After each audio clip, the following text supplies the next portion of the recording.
우리 지역의 다양한 이슈와 현안들을 심층적으로 풀어보는 헬로 이슈 토크입니다. 2024년 갑진년 새해가 밝았습니다. 정시 지원을 앞둔 수험생들에게는 본격적인 입시철이 돌아왔는데요. 오늘 원하는 대학 진학을 위한 전략들 점검해 보도록 하겠습니다. 충남교육청 진로융합교육원 박진근 교육연구사 나오셨습니다. 안녕하세요. 네, 안녕하세요. 네, 반갑습니다. 네, 반갑습니다. 12월 말까지 수시 전형이 대부분 마무리가 됐고 이제 정시 전형이 본격적으로 시작이 되는 거죠? 네, 그렇습니다. 수시와 수능을 치른 우리 충남의 수험생들 고생 많으셨습니다. 모두가 웃을 수 있으면 참 좋겠지만 수시에서 좀 불합격한 학생들을 위해 정시 모집이 기다리고 있으니 마지막까지 힘내시기 바랍니다. 정시와 관련해서 몇 가지 요소들을 짚어보고 넘어가도록 하겠습니다. 첫 번째 유의사항입니다. 수시 합격생은 정시에서 지원할 수가 없습니다. 이거는 충원 모집도 모두 해당이 되고 전문대학과 일반대학 모두 해당됩니다. 그리고 정시는 가군, 나군, 다군, 3개의 군에서 모집을 하는데 군별 복수 지원이 금지됩니다. 즉, 한 군에는 하나의 정시 원서밖에 쓸 수 없습니다. 자, 두 번째는 일정입니다. 원서 접수는 이제 이틀 뒤인 1월 3일부터 1월 6일 중에 대학별로 3일 이상을 정해서 원서를 접수받고 있습니다. 대학마다 상이하기 때문에 모두 대학마다 확인을 하셔야 됩니다. 특히 마감 날짜와 마감 시각을 꼭 확인해 주시면 감사하겠습니다. 그 이후 일정은 화면을 참고하시길 바랍니다. 다음은 정시 모집 규모입니다. 올해 2024 정시는 작년보다 4천여 명이 줄어든 7만 2천여 명을 선발합니다. 전체 대학 정원의 21%를 차지합니다. 하지만 수시에서 다 선발하지 못하고 정시로 넘어오는 인원이 있기 때문에 수시 2월 인원을 포함한 정시 최종 인원은 꼭 모집 요강에서 추가되는 내용들을 입학처에서 확인하시기 바랍니다.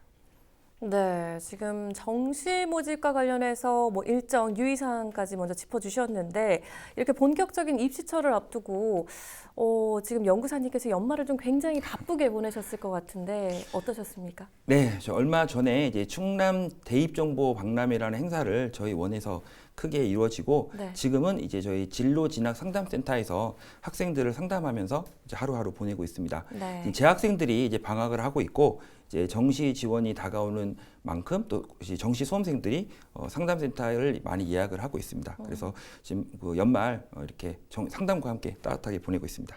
네. 근데 이제 오는 3일부터 시작되는 정시 원서 접수를 앞두고 지금 수험생들이 가장 긴장되는 시기가 아닐까 싶은데요. 그동안 열심히 달려온 우리 수험생들 좋은 결실을 맺기 위해서는 지금 대학 또 학과 선택을 잘하는 게 중요할 것 같은데 어떤 부분들을 좀 고려하면 좋을까요? 우선 12년 동안 공부하고 수능에 응시한 우리 수험생들 고생이 많으셨고 그런 교육의 관계자로서 이렇게 끝까지 최선을 다한 우리 수험생들 자랑스럽게 생각합니다. 저는 정시 지원하는 학생들한테 꼭 당부해주고 싶은 말이 한마디가 있습니다. 우리가 수시에서 학생부 종합전형을 지원할 때는 내가 3년 동안 했던 활동들이 그 대학의 인재상이 적합한지 학과 인재상이 적합한지를 확인하고 대학 교과 과정이나 교육 과정을 꼼꼼하게 살펴보고 학과가 운영하고 있는 프로그램들을 찾아보면서 이렇게 대학을 관심 갖게 본 다음에 지원을 하는 데 비해서 아무래도 정시는 이제 환산 점수로 이제 그 지원을 하다 보니까 학과에 대한 고민, 전공에 대한 고민이 좀 수시보다는 종합전형보다는 덜한 상태에서 지원을 하게 됩니다. 그래서 당장의 합격보다는 내가 대학 이후 입학 이후에 지난 진로와 적성에 대해서도 함께 고민을 하면서 정시 원서 작성하는 것을 추천드리겠습니다. 근데 사실 목표가 확실하게 정해져 있다면 좋겠지만 또 마지막까지 진로에 대해서 고민을 하는 학생들도 있을 것 같은데요. 혹시 아나운서님 대입병이라고 들어보셨나요? 중2병은 들어봤는데요. 그죠, 중2병은. 네. 대입병이라 그러면 요즘 아이들이, 대학생 아이들이 고등학교 때까지 쭉 이렇게 학과에 대한 고민 없이 그냥 공부만 쭉 이어서 하다가 네. 대학에 입학해서 이제 진로에 대해서 고민을 하기 시작하는 거죠. 그러다 보니 이제 거기는 학과랑 맞지 않아서 또 적응하지 못하는 이런 대학생들을 일컫는 말인데요. 네. 우리 이 뉴스를 보고 있는 우리 정시 지원을 앞둔 수험생들은 꼭 지금 제가 말하는 거 꼭 실천해 주셨으면 좋겠습니다. 며칠 안 되지만 오늘부터 원서 접수까지 며칠 안 되지만 지금이라도 학과에 대한 탐색을 조금 해보신다면은 정시 원서를 작성할 때 도움을 많이 받으실 수 있을 것 같아요. 네. 입학처 홈페이지에 들어가면 지금 대학들이 학과 가이드북이나 전공 안내 책자를 많이 탑재하고 정보를 공유하고 있습니다. 네. 이런 자료들을 좀 살펴보셔서 내가 지원할 대학과 학과가 어떤 걸 배우고 졸업 후 진로는 어떻게 되는지 꼼꼼하게 살펴보실 것을 권장드립니다. 그리고 대입 정보 포털 어디가나 커리어넷, 워크넷 같은 사이트를 이용한다면 전공과 직업, 학과에 대한 정보를 많이 얻으실 수 있습니다. 그런데 이제 아무리 그렇게 알아봐도 사실 진로 미결정인 학생들은 학과 선정에 많은 어려움을 겪을 것 같아요. 네. 너무 불안해하거나 초조하지는 않으셨으면 좋겠습니다. 사실 우리 고등학생 입장에서 대학의 학과를 다 이렇게 미리 알 수 있다는 게 어렵습니다. 그렇죠. 네.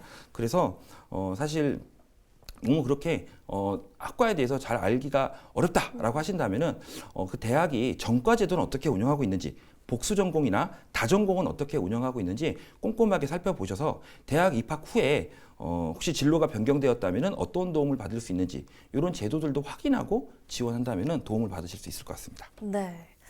네, 아무래도 정시 모집에서는 수능 점수가 또 가장 중요한 요소인데요.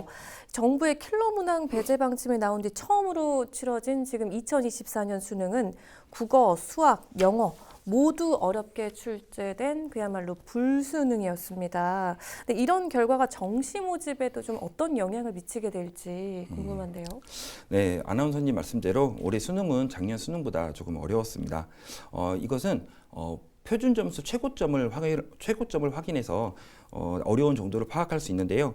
국어 영역 같은 경우 작년에는 표준 점수 최고점이 134점이었는데 올해는 150점이었습니다. 수학 같은 경우도 작년에 표준 점수 최고점은 145점이었는데 올해는 148점으로서 작년보다 국어 수학 모두 어려웠습니다. 네. 영어 같은 경우는 절대평가를 운영을 하고 있는데요.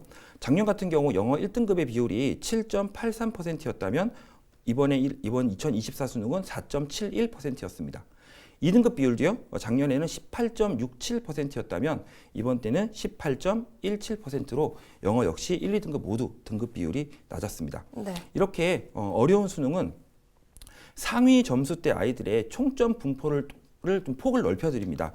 그래서 동석차를 더 줄이고 배치상에 덜 촘촘하게 이렇게 배치하는 효과를 나타낼 수 있습니다. 네. 그리고 영어 같은 경우는 절대평가를 운영하다 보니까 수시 최저 학력 기준이 적용되는 전형에서 영어를 많이 아이들이 이제 생각을 하고 준비를 하는데 등급 비율이 내려간 만큼 최저 통과율이 낮아집니다. 최저 통과율이 낮아지면 혹시 수시에서 모두 떨어져서 정시로 쓰게 되는 인원이 늘어날 수도 있고 입시 결과가 이제 중간중간에 많이 아이들이 탈락된 만큼 입시 결과가 내려갈 수도 있고 또 정시로 이월될 수 있는 인원도 늘어날 수 있는 점이 불수능으로 인해서 네. 나타날 수 있는 현상입니다. 네. 그리고 표준 점수를 그대로 반영하는 대학들은 작년 입시 결과를 그대로 볼 수가 없는 거죠. 이 높아진 표준 점수를 고려해서 배치를 해야 됩니다. 그럼 이 정시 지원 대학을 정할 때 자신에게 유리한 부분들을 좀 살펴보는 게 좋을 것 같은데 어떤 전략을 세우면 좋을까요? 한 세 가지 측면에서 소개해 드리겠습니다. 네. 우선 환산 점수를 살펴보셔야 됩니다. 대학은 국어, 수학, 탐구의 표준 점수 단순 합으로 선발하지 않습니다. 우리는 이 단순 합으로 일단 대략적인 지원 스펙트럼대는 확인해 볼 수는 있지만 구체적으로 대학과 학과를 결정할 때에는 그 대학의 산출 방식으로 이루어진 환산 점수로 합격과 불합격을 당락을 결정하게 됩니다. 네. 그래서 저마다 다른 이 환산 점수들을 환산해 보고 자기가 과연 어느 대학에 더 유리한지 확인을 해보셔야 됩니다. 이 환산 점수는 표준 점수나 백분위, 변환 표준 점수를 주로 이용하고 네. 영역별로 반영 비율도 다르고 선택 과목에 따른 가산점도 다르기 때문에 학생들마다 어느 대학에 유리한지 체크해 볼 필요가 있겠죠. 네. 두 번째는 반영 영역 수입니다. 탐구 영역 같은 경우는 아이들은 이제 두 과목의 수능을 시험을 봤는데요. 그 중에 한 과목밖에 반영하지 않는 대학도 꽤 있습니다.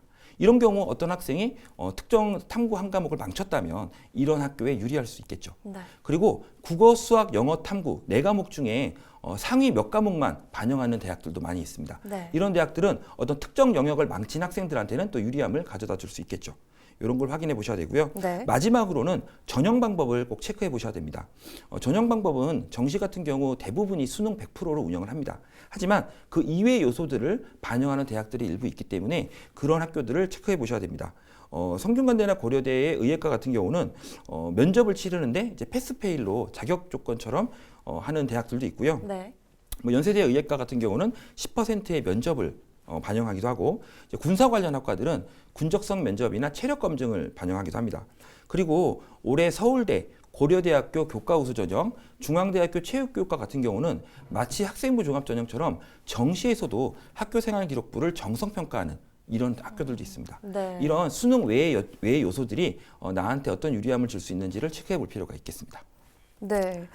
그러면 또 자신에게 이 표준 점수가 유리할지, 백분위가 유리할지 이 부분도 좀 파악을 해두는 게 필요하다고 하는데 이것도 좀 소개를 해주실 수 있을까요? 소개해 드리겠습니다. 저 화면을 좀 보시면 학생 A와 학생 B를 제가 가상으로 한번 그냥 만들어 봤습니다. 네. 여기 나오는 표준 점수와 백분위 조합은 이제 올해 수능에 준해서 했고요. 국어 수학을 보시면 현재 지금 학생 A와 학생 B는 모두 지금 백분위 합은 177로 동일합니다. 네. 하지만 표준 점수 합은 학생 A는 264점이고 학생 B는 268점입니다. 네. 다시 말해 표준 점수를 반영하는 대학이었다면 학생 B가 더 유리할 수 있는 입장이 될 수 있는 거죠. 네. 탐구도 한번 비교해 보겠습니다. 네. 탐구 영역도 전부 다 100분위는 199로 합이 동일하지만 학생 A는 140, 학생 B는 136이죠. 이렇게 되면 역시 탐구를 표준 점수로 그대로 반영하는 대학 입장에서는 학생 A가 유리하고 또 학생 B가 또 표준 점수가 불리하다는 얘기는 거꾸로 백분위가 유리하다라고 말을 할 수 있는 거죠. 네. 이렇게 점수를 비교해 볼 수 있고요. 근데 보시면 지금 제가 예시를 든 탐구 영역에 있는 네 과목은 전부 다 원점수 만점에 해당하는 점수들입니다. 실제로 탐구 영역은 17개의 과목이나 되는 걸 응시하다 보니까 이 원점수 만점에 해당하는 표준 점수와 백분위가 너무나도 차이가 납니다. 현재 지금 화면에 보시는 17개 과목은 현재 2024 수능의 그 탐구 과목에 네. 만점자에 해당하는 표준 점수와 백분위입니다. 보시다시피 사회 탐구 안에서도 경제와 윤리와 사상 같은 경우는 10점이 차이가 나고 과탐에서 화학2와 지구과학 1은 무려 22점이나 네. 차이가 납니다. 그래서 대학들은 변환 표준 점수를 활용하기도 합니다. 이 변환 표준 점수는 과목을 무시하고 탐구 과목을 무시하고 백분위에 따라 표준 점수를 부여하는 제도입니다. 네. 지금 제가 화면에 보여드리는 것은 올해 2024 동국대학교 변환 표준 점수의 예시입니다. 보시다시피 선택 과목 없이 백분위 옆에 이제 표준 점수가 나와 있죠. 이렇게 네. 과목 상관없이 표준 점수를 백분위에 따라서 매기는 방식을 얘기합니다. 마지막 지표를 하나 더 소개하겠습니다. 네. 마지막 지표는 수능 성적표에는 백분위가 정수, 자연수로 기재되어 있습니다. 그래서 좀 더 촘촘하게 나누기 위해서 이런 비율이 있는데 숭실대학교 같은 경우 지금 예시를 지금 화면을 보시면 네. 숭실대학교 정시 모집 요강을 가져온 겁니다. 자기가 가진 그 표준 점수를 그 해당 영역의 표준 최고 점수로 나누어서 그 비율을 또 활용하는 대학들이 있습니다. 네. 이걸 이제 뭐 어떤 이름을 특별한 이름이 없는데 뭐 환산 표준 점수라고 부르는 대학도 있고 뭐 환산 점수라 부르기도 하고 뭐 획득비라 부르기도 하고 이렇게 이름은 여러 가지가 있는데 뭐 정식 명칭이 있는 건 아니지만 이런 지표들을 이용해서 자신에게 어떤 유리함을 줄 수 있는 그런 환산식이 자기한테 유리한지를 대학에 찾아보셔야 됩니다. 네. 그리고 이른바 문과 침공이라고 불리는 인문계열 교차 지원도 변수가 될 수 있는 건가요? 이게 교육계에서 이렇게 침공이라는 단어가 이렇게 네. 좀 약간은 좀 어색하게 들릴 수 있는 말인데요. 더욱이 이번엔 어떤 점수대에서는 침공이라는 단어가 안 어울리는 그런 점수대도 있어요. 올해 수능 기준으로 국어, 수학, 탐구 두 과목의 표준 점수 합이 한 390점 정도 되면 이제 연세대 고려대 이제 커트라인 정도에 걸린다라고 이제 대략적으로 보고 있는데 네. 이 390점대 이상의 점수 분포에서는 인문계열 학생들이 전혀 보이지가 않더라고요. 그러니까 자연계열 학생들이 거의 줄을 이루어서 점수대를 차지하였고 네. 380점대 정도가 돼야 이제 인문계열 학생들이 등장을 하더라고요. 하지만 여기 점수대에도 이제 자연계열 아이들이 훨씬 더 많은 인원들을 차지하고 있습니다. 네. 그래서 이 자연계열 아이들이 뭐 침공이라 그러면 뭐 대상이 있어야 되는데 대상 자체가 없는 거죠. 지금 인문 아이들이 그 높은 상위 점수대에 분포를 하지 않아서 근데 이런 것은 사실 이제 상위권 이제 이과 쏠림 현상이 가장 크게 원인이 되었습니다. 네. 재학 시절의 아이들이 상위권 아이들이 대부분이 자연계열을 많이 선택을 하면서 이제 인문을 선택하지 않아서 이제 생긴 현상인데요. 특히 이제 인문 관련된 학과들 중에 수학 반영 비율이 높은 대학들은 이 자연계열 아이들이 인문 쪽으로 오는 것을 더 많이 들어오게 됩니다. 네. 그 이유는 자연계열 아이들은 주로 미적분을 선택해서 시험을 보고 인문계 아이들은 확률과 통계를 주로 선택해서 시험을 보고 있습니다. 네. 근데 이번 수능 같은 경우 미적분을 선택한 아이들은 만점을 받으면 148점이라는 표준 점수를 받는 데 비해서 확률과 통계를 선택했을 때에는 만점이 137점입니다. 네. 무려 11점이나 차이가 나는 거죠.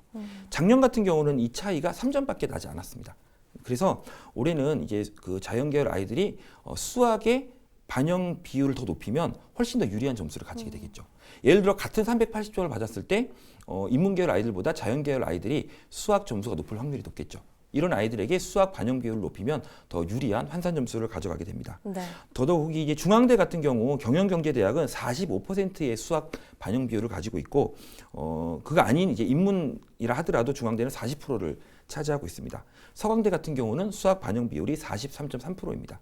실제로 그래서 수학의 반영 비율이 30%가 넘는 대학들은 이런 좀 자연계열 아이들이 또 인문 관련 학과들을 많이 지원하지 않을까 염려가 됩니다. 작년 같은 경우도 살펴보면 2023에서 어떤 대학들은 뭐 90%가 자연계열 아이들이 지원한 학과가 있었어요. 네. 그러니까 정시에서 10명을 모집했는데 9명이 자연계열 아이들이었던 거죠. 네. 그리고 기본적으로 서울 소재 대학들의 한 50, 60% 정도는 자연계열 학생들이 인문을 많이 등록을 했다고 합니다. 네. 저는 이렇게 자연계열 학생들이 인문계열 학과를 가서 잘 적응만 한다면야 저는 뭐 크게 그렇게 문제되지 않고 오히려 이 시대가 요구하는 융복합적 인재가 될 수 있을 거라고 생각을 합니다. 네. 컴퓨터공학과나 반도체공학과를 준비했던 학생이 정치외교학과를 가서 그런 반도체와 관련된 미중 갈등 속에서 반도체와 관련된 우리나라 외교 정책을 만들 수 있는 그런 융합적 인재라면 우리나라의 차세대 리더로서 적합하지 않나요? 그런데 이 아이들이 대학에 가서 또 적응되지 않는다는 이유로 또 재수를 하고 삼수를 하고 이러면서 중도 이탈을 하는 이런 사회적 비용이 좀 아쉬울 따름인 거죠. 그래서 저는 당장의 합격보다는 대학에 입학한 후에 내가 4년 동안 공부해 나갈 그 전공이 나의 진로와 적성에 맞는지를 꼭 점검을 하고 정시 원서를 쓸 것을 당부드리고 싶습니다. 네, 이런 부분들 전문가 상담을 통해서 자신의 진로를 잘 설계해 보면 좋을 것 같은데 지금 교육청에서는 권역별 입시 상담도 운영을 하고 있죠. 네, 그렇습니다. 충청남도 교육청은 진로융합교육원이라는 직속기관을 두고 5개의 권역으로 진로진학 상담센터를 운영하고 있습니다. 상담센터는 천안, 논산, 서산, 내포, 보령에 위치하고 있습니다. 상담 신청 방법은 전화 예약 또는 인터넷 예약으로 하실 수 있습니다. 전화는 1588-0795로 연락을 주시기 바랍니다. 그리고 예약 시스템은 포털 검색 사이트에 충청남도 교육청 진로진학 상담센터라고 검색을 하시면 됩니다. 연구사님 마지막으로 방송을 통해서 더 전하고 싶은 말씀 있으실까요? 네, 3가지 정도 말씀을 더 드리고 마무리하겠습니다. 저희 진로진학 상담센터는 이제 고3 학생들이 가장 많이 이용하고는 있지만 저는 중학생이나 고등학교 1, 2학년 학생들도 미리미리 센터를 방문해서 진로진학을 준비할 수 있었으면 좋겠다라는 것을 말씀드리고 싶습니다. 고3 학생들이 저희 상담센터에 와서 상담을 받고 가는 길에 좀 이런 센터가 있는지 미리 알았다면 좀 자기도 일찍 준비를 했을 텐데 라는 그런 아쉬운 목소리를 많이 내공했었습니다. 그리고 저희 상담센터는 학생이나 보호자뿐만 아니라 중학교, 고등학교 교사들을 대상으로도 진로 진학 지도와 관련한 교사 상담을 하고 있습니다. 그래서 처음 이제 담임을 하시거나 특히 고3을 처음 하시는 그런 선생님들은 저희 상담센터에 방문을 하셔서 아이들을 지도하는 방법에 대해서 상담을 받아보시는 것도 추천드리겠습니다. 그리고 마지막으로 강조할 점은 우리 충남의 정시 원서를 앞둔 수험생들 꼭 충남 진로진학 상담센터를 방문하셔서 저희 전문성 있게 정시 배치하는 데 도움을 드리겠습니다. 꿈과 미래를 향해 도전하는 행복 배움터 충청남도 교육청 진로융합교육원은 앞으로도 우리 충남의 모든 교육 공동체의 꿈을 응원하겠습니다. 앞으로도 아낌없이 주는 나무가 되도록 하겠습니다. 감사합니다. 네, 우리 학생들 굉장히 긴장되는 시기입니다. 입시철인데요. 오늘 2024학년도 대입 정시 지원 전략 살펴봤습니다. 오늘 말씀 잘 들었습니다. 고맙습니다. 감사합니다. 정시 지원과 관련한 내용 꼼꼼하게 잘 확인해서 우리 지역 수험생들이 자신이 원하는 학교에 진학할 수 있기를 응원하겠습니다. 헬로 이슈토크 오늘 저희가 준비한 소식은 여기까지입니다. 함께해 주신 여러분 고맙습니다.